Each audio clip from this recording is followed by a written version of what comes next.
vlog. I am in California right now, Beverly Hills, California, visiting my doctor for my pre-op appointment on my third rhinoplasty. 3 sounds excessive, and even me saying it, I know that it's excessive and I know it's absolutely ridiculous, but that's what happens when you get a bad one the first time and then a shitty revision job the second time. You end up having a third time. So here I am waiting for my appointment. I'm with my sister Victoria. And she's driving me to my appointment. We're gonna go to my pre-op, talk to them, see what they're saying, and then my surgery is tomorrow. I'm so excited.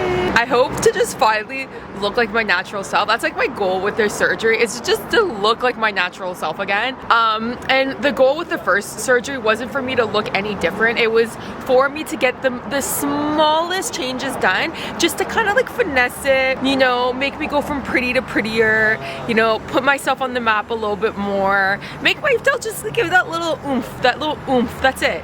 That's all I needed. And then the first doctor just, I don't know what like he was on, but obviously nothing of good quality, because he completely fucked up my face. He completely changed the way my nose was and changed the way my face looked, and for like years I had the hardest time looking in the mirror because I just didn't see myself. And then I finally got over it, because there's bigger problems in the world than me having to worry about my face. So I let it go. I decided that I was gonna move on and happy with the way I currently look, but it always just still bugged me, because you go 20 years of your life having a face, and then 1 year all of a sudden, boom, gone, you look like someone different. It's like shocking. So I had a little bit of like a life crisis in terms of just like not just having like an identity crisis and not just recognizing myself when I looked in the mirror. And you know, I went, which, you know, I had to deal with some like eternal demons to love myself a little bit more. And I obviously like really support these type of decisions when it comes to surgeries and stuff. You want to do it, go for it, girl, but just know that like some things in this world just can't be fixed. So if you're doing these things because you're trying to like fix like a missing part in you, like it will make the journey a little bit more fun. I'm not gonna lie. Like I do enjoy beauty type surgeries, and I think that it doesn't matter on what scale degree of you're doing things, as long as at the end of the day you think you look good, that's all that really matters. And yeah, anyways, I'm really excited to finally get this snozberry on my face fixed and back to looking how I naturally look. And yeah, I'm just really excited. So we're heading there now. Today is my pre-op appointment. I'm here now, just waiting to speak to the doctor. Right, Victoria? Okay, I need to talk about how worried I am right now for this surgery. The reason why I'm going to this doctor is because I have, out of all the doctors that I've spoken to, I have the most confidence in this doctor that he's actually going to deliver on a quality job. I'm not expecting perfect. I'm just expecting better than what has happened in the past. And I don't know, I just had a really weird experience. The clinics in Beverly Hills and everyone just in the office just seemed so pretentious, and they just had this like very, dare I say, like cocky, rich attitude, which I'm not gonna say it's a bad thing, but it definitely doesn't feel warming or welcoming. And when I'm going into an establishment where they're going to be literally cutting me open and I'm paying thousands of dollars to be there, like the one thing that I feel like they should be doing is trying to make their patients feel the most uncomfortable. I mean, the most comfortable, not uncomfortable, which is what I felt. And so I just felt all types of like I didn't belong there, and that made me really upset. Because like I'm paying to be there, and I was so excited to see this doctor as well. Like I've seen him on Instagram so many times, and I was so excited to see him, and he was just like he gave me like I was a peasant vibes. I just felt fried. Like he just made me feel really uncomfortable. Their staff made me feel really uncomfortable, and I'm having like all sorts of red flags go up right now, because I'm like, that's not how the experience should be. And I don't know if all these fucking clinics are just like this, that they're just like all assholes. So I know he's done a really good job, because he's done a couple YouTubers' nose already, and these are like more quote unquote high profile influencers.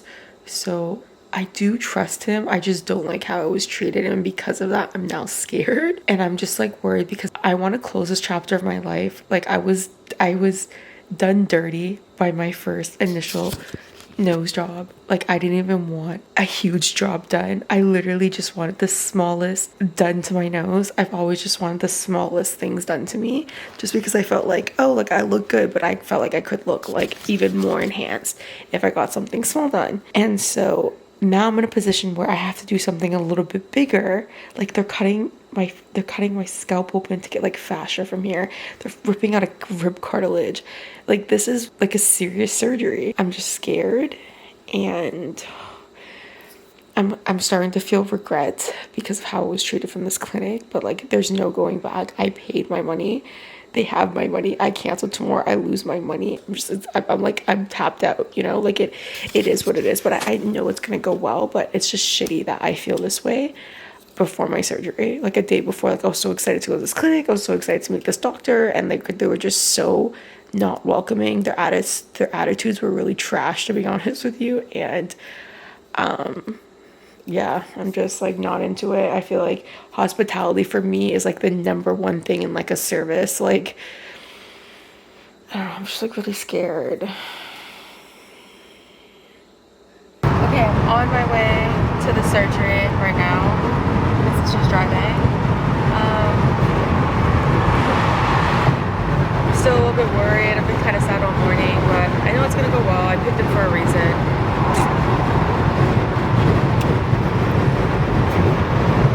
Okay, I am in the waiting room to get my surgery done. This area of this process has been a lot more enjoyable. I think everyone's been a little bit more sincere, opposed to my yesterday experience. What would you say, Victoria? My sister's here. Oh, the tea that I could spill. Yeah, but we've had a much more pleasant experience during this portion, so that's nice. But I just think that I've had so many brutal interactions with like surgeons that I wanted to be my most honest with what my experience is like this time around, because I've never really gotten that chance to do that. So I'm not going to mention the doctor just because I don't think that matters right now. I think what does matter is I'm taking you with me, and that you're getting to experience it with me. So yeah, I mean, so far I'm having a good experience right now in this moment because everyone's been very sweet in this vicinity. And yeah, I'm excited to finally get this over and done with and close this chapter of my life. Okay, so it's the same day. I just got home. I realize now why they give pain medication. Oh, fuck, I was supposed to do that. I was supposed to bend down like that. At first I was like, why are they giving pain medication? Like, it's not that serious because I've gotten my nose done before, but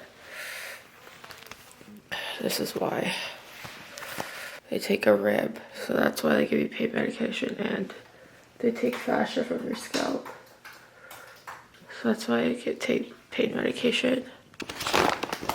Okay, I'm at the doctor's office right now. Today I'm getting my cast off.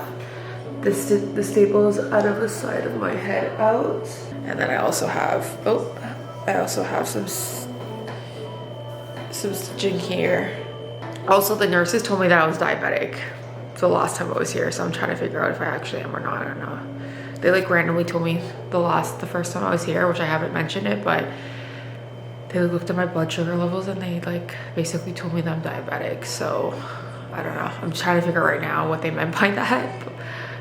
Probably meant what they said, but I'm still gonna just clarify because I'm like kind of shocked, but it makes sense because I always feel dehydrated and I'm constantly peeing. So yeah.